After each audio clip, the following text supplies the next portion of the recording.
monde actuel est devenu un village planétaire et les finances avec. Autrefois, les réalités monétaires et financières se déclinaient sous un aspect représenté par des banques et des liquidités. De nos jours, avec la montée fulgurante du numérique, on parle désormais de la crypto-monnaie, la monnaie électronique ou encore la monnaie virtuelle. Toutes ces dénominations renvoient à un concept novateur dans le monde des finances, à savoir la finance décentralisée.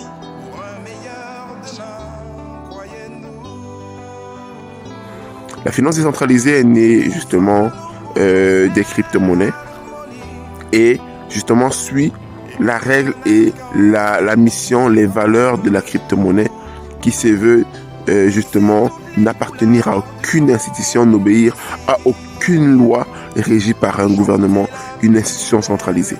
En réalité, il est question ici, dans ce comité-là, de pouvoir permettre à ce que toutes les personnes désireuses d'avoir accès à de l'information, de pouvoir justement en savoir plus, de pouvoir justement savoir où aller chercher toutes les connaissances nécessaires par rapport à la finance décentralisée. Ce comité-là est là pour ça. Et donc Africatech, par ce comité-là, fournira cette base, cette plateforme, afin que toutes les personnes curieuses puissent venir s'y abreuver. Dans ce contexte de mondialisation tout azimut, où les échanges financiers suivent des flux numériques appropriés, eux-mêmes conséquence d'un niveau de développement acceptable, quelle est la place de l'Afrique? Mieux encore, la crypto-monnaie et la finance décentralisée ont-elles un avenir prometteur dans ce continent? À quel niveau de progression se trouve l'Afrique comparativement aux autres continents du monde?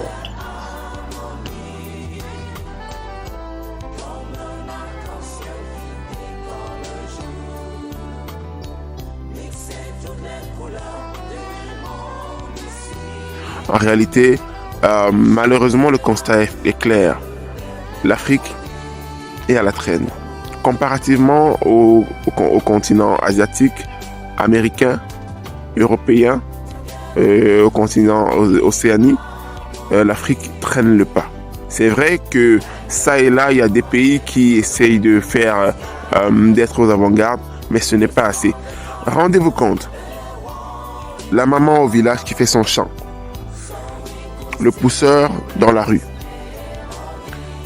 le vendeur à la sauvette et toutes les personnes des métiers informels, quasiment tous n'ont pas accès à des produits financiers, à des produits d'assurance.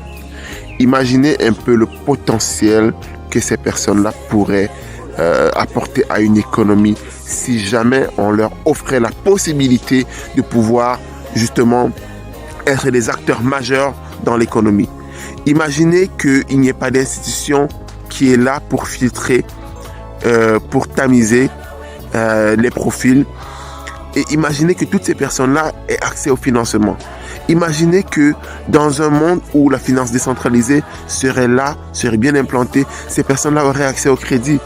Ce sont des chefs d'entreprise en puissance. Ce sont des personnes génératrices de richesse. Ce sont des personnes qui vont lever l'économie. Ce sont des leviers puissants afin de rehausser l'économie de l'Afrique.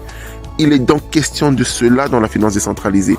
Tous les produits d'assurance, tous les produits bancaires, tous les produits justement de levée des fonds, tous les produits d'investissement, la finance décentralisée est là pour justement aider la plupart des personnes qui n'ont pas accès à ces services-là. Africa Development Network, à travers sa branche Africatech, envisage réduire les écarts observés en Afrique en matière de finances décentralisées. Un concept qu'Africatech voudrait vulgariser en Afrique à travers des méthodes éprouvées. Il est question justement de pouvoir donner de l'information, comme je l'ai dit, à court terme, sensibiliser, permettre aux gens d'accéder aux ressources, aux plateformes, pour pouvoir aller chercher l'information. À moyen terme, il est plutôt question, justement ici, de pouvoir en faire en sorte que les personnes qui se sont formées puissent accéder justement à tous ces produits financiers, à cette richesse-là, afin eux-mêmes d'être des impulseurs de richesse et de développement. À plus long terme, le comité des finances décentralisées d'Africatech voudrait bâtir une nouvelle génération, voudrait aider à bâtir une nouvelle génération d'Africains fiers, puissants, stables économiquement et qui pourront justement impulser le développement de toute l'Afrique.